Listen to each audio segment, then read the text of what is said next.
Hey guys, how's it going? This is the Bald Metal Nerd coming at you with another video.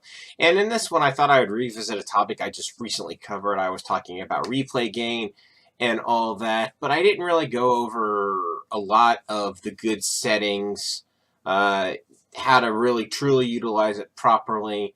I made a few mistakes when I tried to utilize it initially, but I've learned from those mistakes. So I figured I'd make a video about it, show you guys basically where I screwed up, and show you the proper, or at least in my opinion, the proper way to apply replay gain to your music library using Musicbee. I'm sure it probably goes a little bit different with other media players, but Musicbee does a really good job of it, so I thought I would just demonstrate with this because it's a tool that I really like. So the biggest mistake that I made was trying to apply the same replay gain value to my entire music library. And the reason that was an issue is to get my entire library to match, I had to apply some pretty significant replay gain to it, because if I didn't, it would, it would cause audio clipping in the quieter tracks in my library. And of course, nobody wants clipping in their music. So it's much better, I've learned, to just basically do it on an artist by artist basis, right? And the recommended setting, I'm just going to show you what it looks like here real quick. Basically, it has it right here on at 0 dB, which basically lowers it by it makes the target in 89 dB relative loudness. It basically takes it down 6 dB from where it normally is. So at least that's what the target. The target is 89 dB, and that's the recommended setting for music, and I find it works really, really well. Now, on the Green Day albums that I have here, I've already kind of applied the recommended setting for the replay gain. So the basic target loudness is 89 dB. So I'm going to go ahead and just play a small clip for you of their music so you can hear the relative loudness.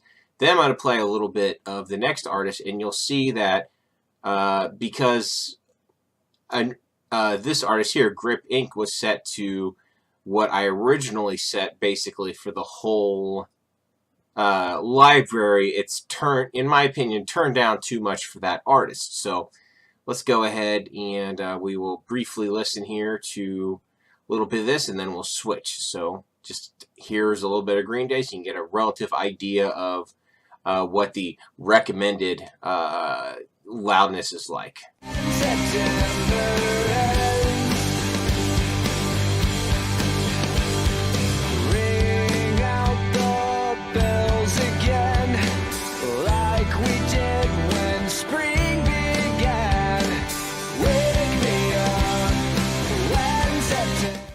Okay, and now we're going to play a track from Grip Inc. here. So let's go with...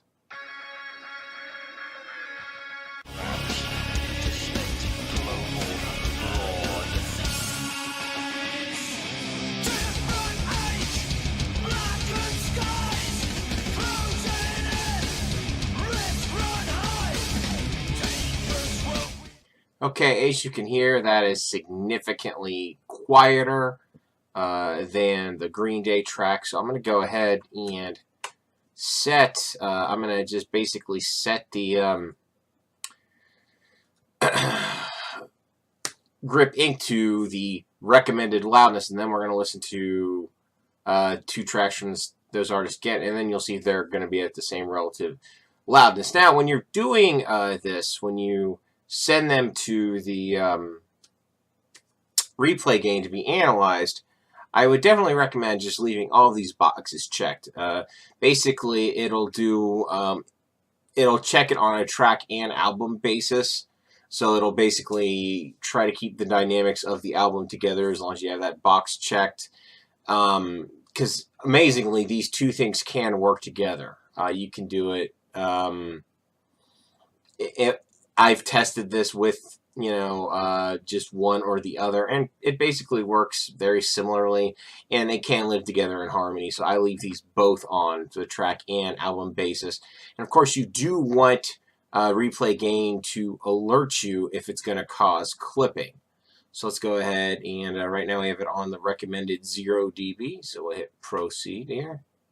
And unfortunately, you just kind of got to wait for it. Well, guys, we had a little bit of a technical issue just then, and unfortunately that led to reboot and all sorts of stuff that the magic of movie editing removed. So I went ahead and reanalyzed these tracks here, and now we'll do a quick listen, and you'll see that they're the same relative loudness as the Green Day tracks because we adjusted the loudness. So we'll pick just a track at random here.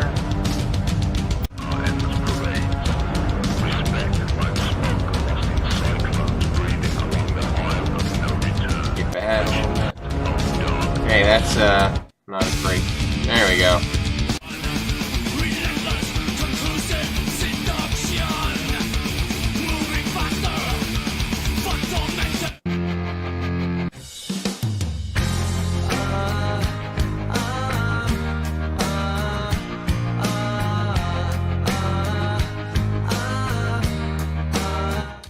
As you can hear now, they are about the same loudness. Now, I am going to show you the process now that everything's working properly with Guns N' Roses here.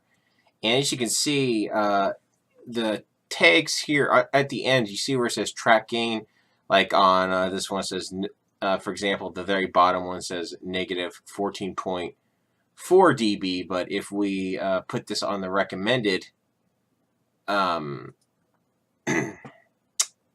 setting, that value will change. So let's go ahead and do that real quick, and it should be a lot quicker now that after the reboot, the network speed seems to be back to normal.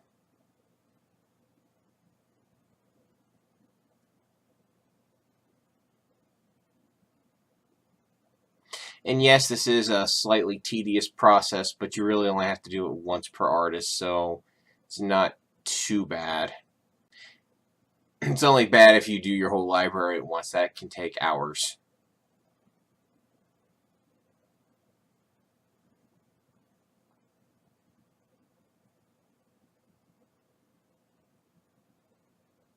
Now, if there's no issues, it just closes and it's happy, right? It's not going to warn us of any clipping because it wouldn't have changed the volume enough in any of these to cause clipping, but now these will be the same relative volume. Now, I am going to show you an artist where I know that setting would definitely cause some clipping.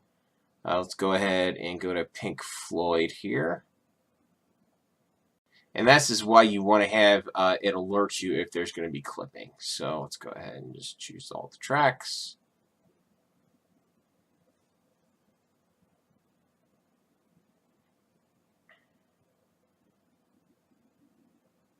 And we already have our first warning here where it says status. It tells you basically what the adjustment has to be for it to be, not to clip. And we're getting all the information right here.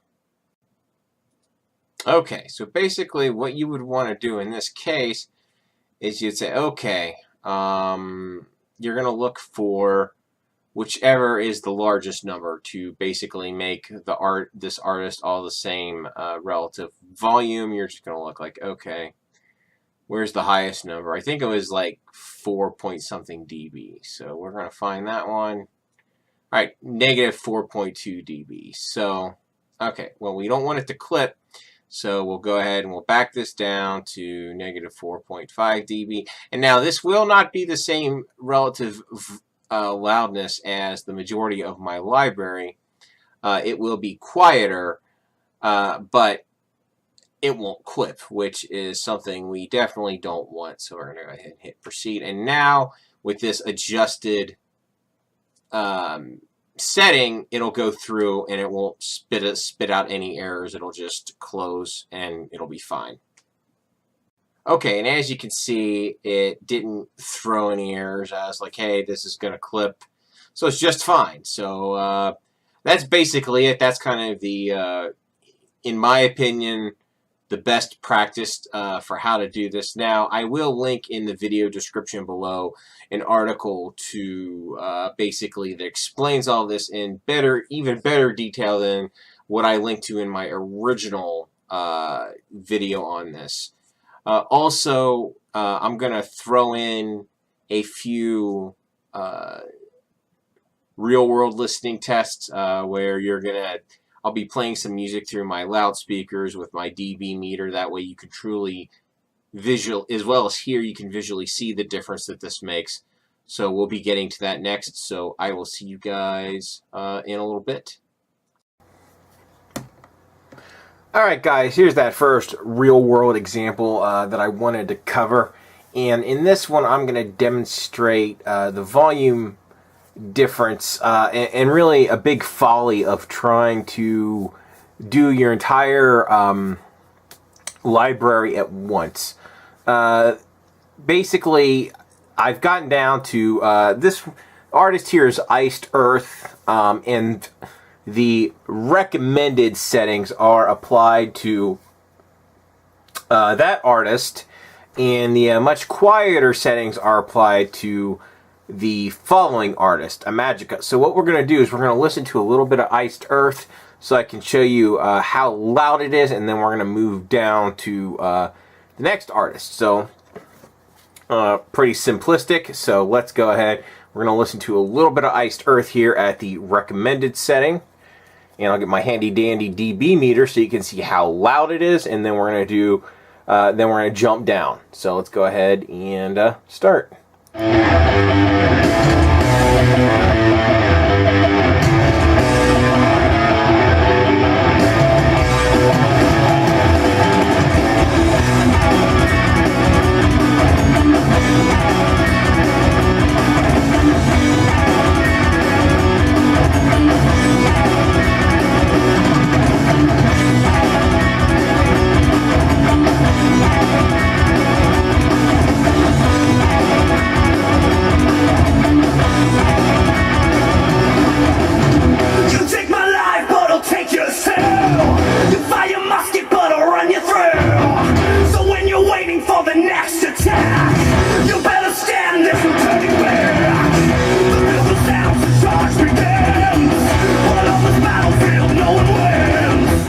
Okay, basically you saw generally the average volume was around 80 decibels, and it fired up to around 82 a few times. And I thought that'd be great, reference to my previous video, had their cover of the Trooper on there. So anyway, we'll move down to the next artist, and I'm going to play with some of basically what's on here, and you'll see just how much quieter it is with the dB meter. So let's go ahead and do that. We'll pick this and get to a lot.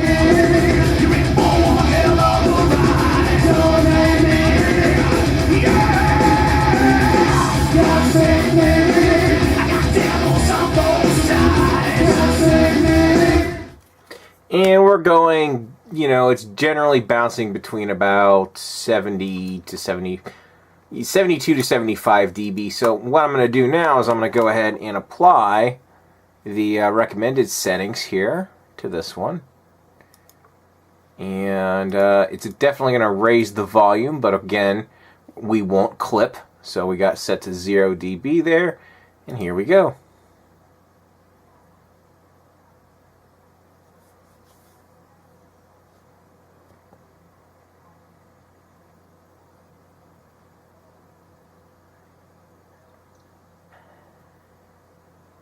And when we play back or continue to play back that song, it should be between 80 to 82 decibels, roughly. Okay, so which song was I listening to? I don't know if it'll instantly raise the volume. Let's find out.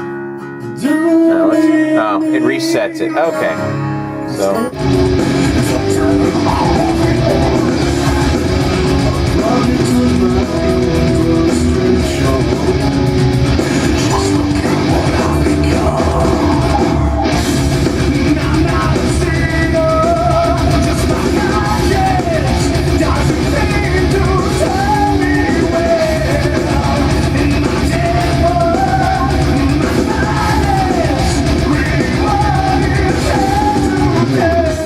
Okay, you can see it's basically ranging from around, 80 to 82 decibels, just like with Iced Earth.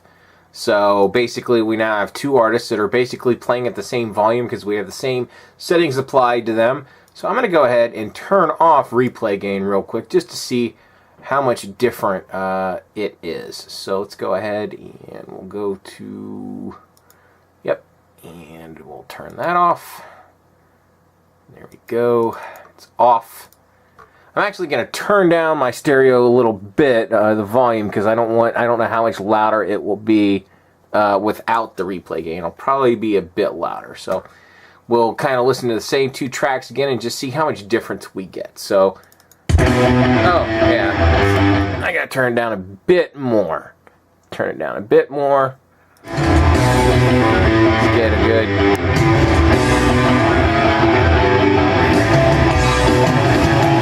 Where we're at.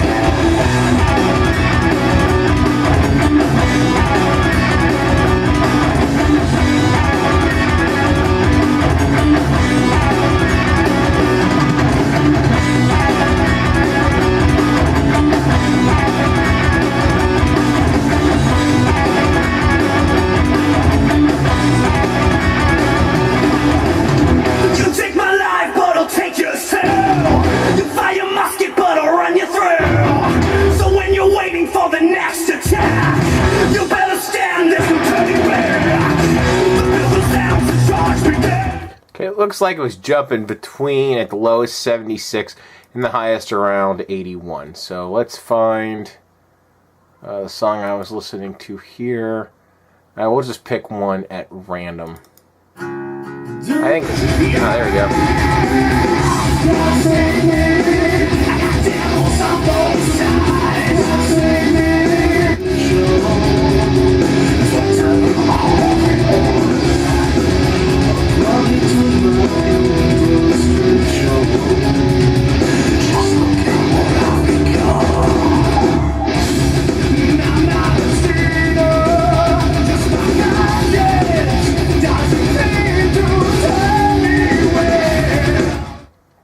Okay, well that definitely quieted down the second one. Obviously, as you can see on the dB meter, it was not playing at the same volume. But again, let's turn it back on real quick, and then we'll do one more quick test, and they'll be back at the same volume level. So we'll turn on normalization, save, and switch back to Iced Earth. And let's see what we get. And I got turned up because... yeah, that lowered the volume, so I'll turn that back up.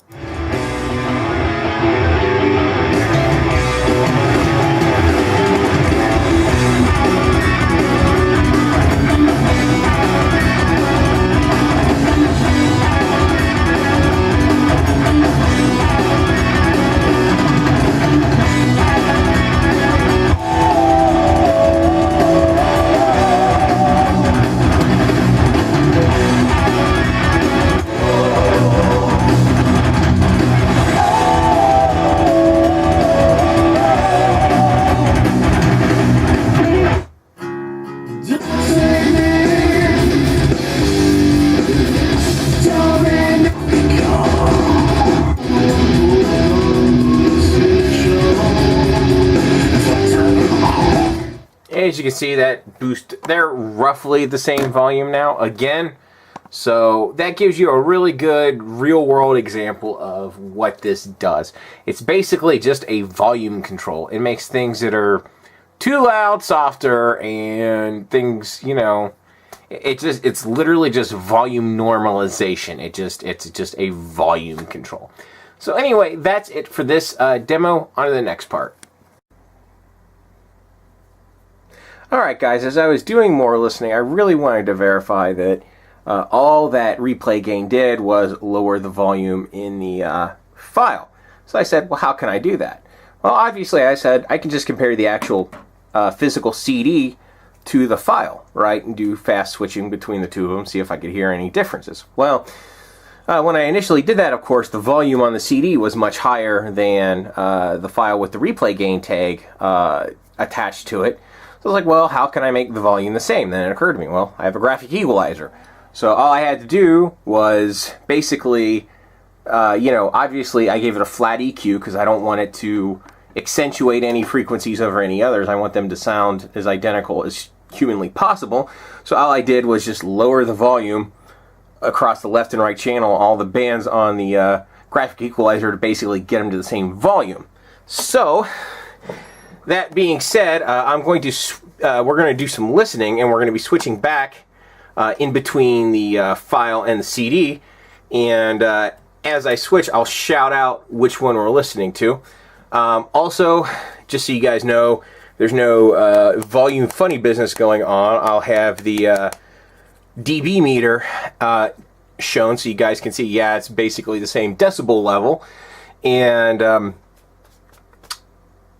I will be starting off with the file. So that's what we're going to start off with, the file. So let me go ahead and hit play on both of these devices. We're going to start off with the file, and then when I switch to CD, I'll shout out switching to CD, and then back to file. You get the idea. So let's go ahead and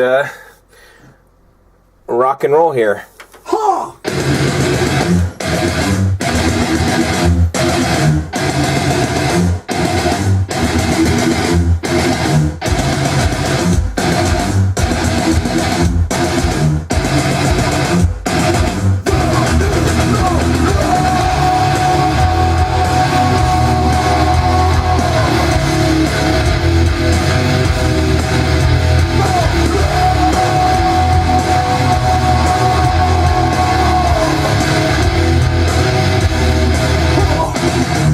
Switching to CD.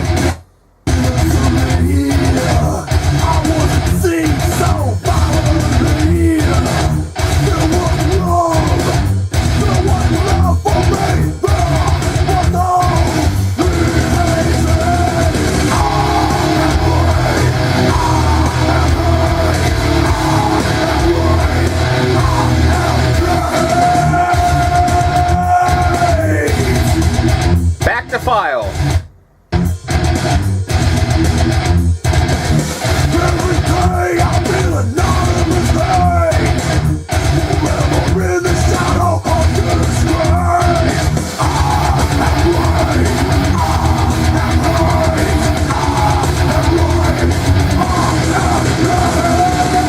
Back to CD.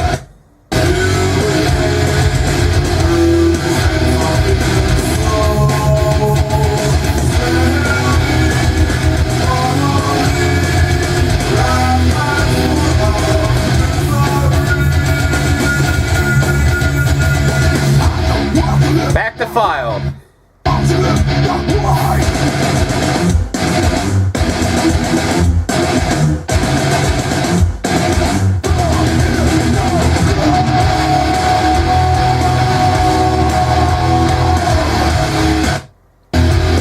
Back to CD.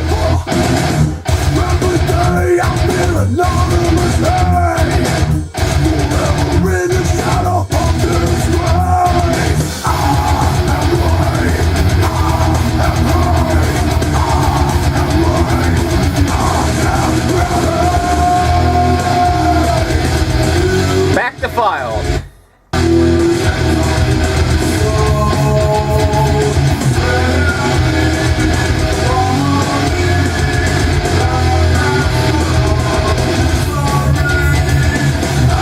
And lastly, back to CD.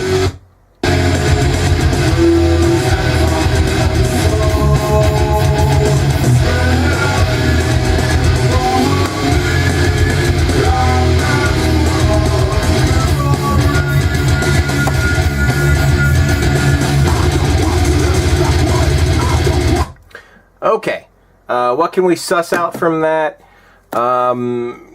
Basically, the actual dynamics of the song don't change one bit with the replaying gain attached to it. Neither does the fidelity. I think they sound, obviously you can hear equal level of details. Nothing is squashed. It doesn't alter the signal generally with replay gain does. All replay gain does is literally turn down the volume, and that's it. That's its function. So it's really not a detriment to fidelity. I just really wanted to illustrate that. Now, as for myself, that being said, I do still slightly prefer the sound of the CD player, but that has more to do with tone than anything that replay gain would establish, because, you know, listening with the PC with replay gain turned on or not, it doesn't affect the tone, but the different DACs do sound different. My CD player sounds different than my computer audio, and I think my CD player still sounds slightly better than my computer audio. It's just a fact of life. So anyway, that's it. On to the next part of the vid. Alright guys, so what are my conclusions about replay gain? In my opinion, if you're similar to me and you have a fairly sizable local digital, you know, music collection, be that FLAC files, MP3, doesn't matter what format, this works with any format. I think it's definitely worth investigating and trying out for yourself, as this does not impact fidelity whatsoever or dynamics. Those all remain consistent. It's literally just a volume control, and it's something you can turn off at will. As I demonstrated in the video, I turned it on and off. So even if you apply these tags to your file, they're not it's not like a permanent locked in. It will always play at the replay gain volume. You can turn it off very easily. And if you really get super crazy about it, there are ways to actually remove those tags from your files if you want to go that route, but I don't think you really have to do that. Or if you're ultra paranoid, make a copy of your files first somewhere else. That, you know, you get the idea. Then apply the tags and see how you like it. I mean, these are all approaches you could take if you're really worried about how this will affect the sound of your music. But for me, it's totally something worth doing, because listening, it's not like I noticed any drop in audio quality whatsoever, dynamics, anything like that. It's just a volume control. Sadly, this does nothing to address the problems with the loudness wars, right? Because once that album is mastered and distributed, you know, and it's squashed, just doing this just won't magically restore those dynamics that need to be there. All it does is turn down the volume. So a shitty sounding, you know, extremely compressed album will still sound shitty, it just won't play as loud. That's the only difference, sadly. So, and for me, digital audio, you know, not listening to a physical format, is really all about convenience, or as much convenience as possible without, you know, smashing the sound quality. Hence why I still don't listen to Bluetooth very much, or crappy sources. So there's definitely a balance there. You don't want to go too far. If you care about sound, you only go so far in the convenience direction, but you can go pretty far in that direction without killing your sound quality. It's not too tough. So, you know, Chris from Dixieland Farms actually commented on the last video I made about this, about how he likes the dynamics of the albums, and he doesn't do it because he tends to listen to whole albums, and that's true. I generally listen to albums too, but I almost always, or a lot of times, I'll listen to an artist, you know, like I'll listen to their old stuff first, and then I'll just let it play for hours, sometimes the same artist, and I'll go through like their discography. And obviously when you do that, not all their albums are at the same consistent volume, and I regularly have to adjust the volume. Again, it's not a big thing, but it's a very tiny inconvenience, and if you can eliminate that, hey, all the better. So anyway, that pretty much wraps this up. I will have some links in the video description below that go into a bit more detail about the recommended setting, LUFS, all that fun stuff. You can read up on it, all that. So anyway, that's it. If you like this, thumbs up. If you hate me, thumbs down. Share, subscribe, all that fun stuff. Thanks so much for watching. I will catch you guys next time.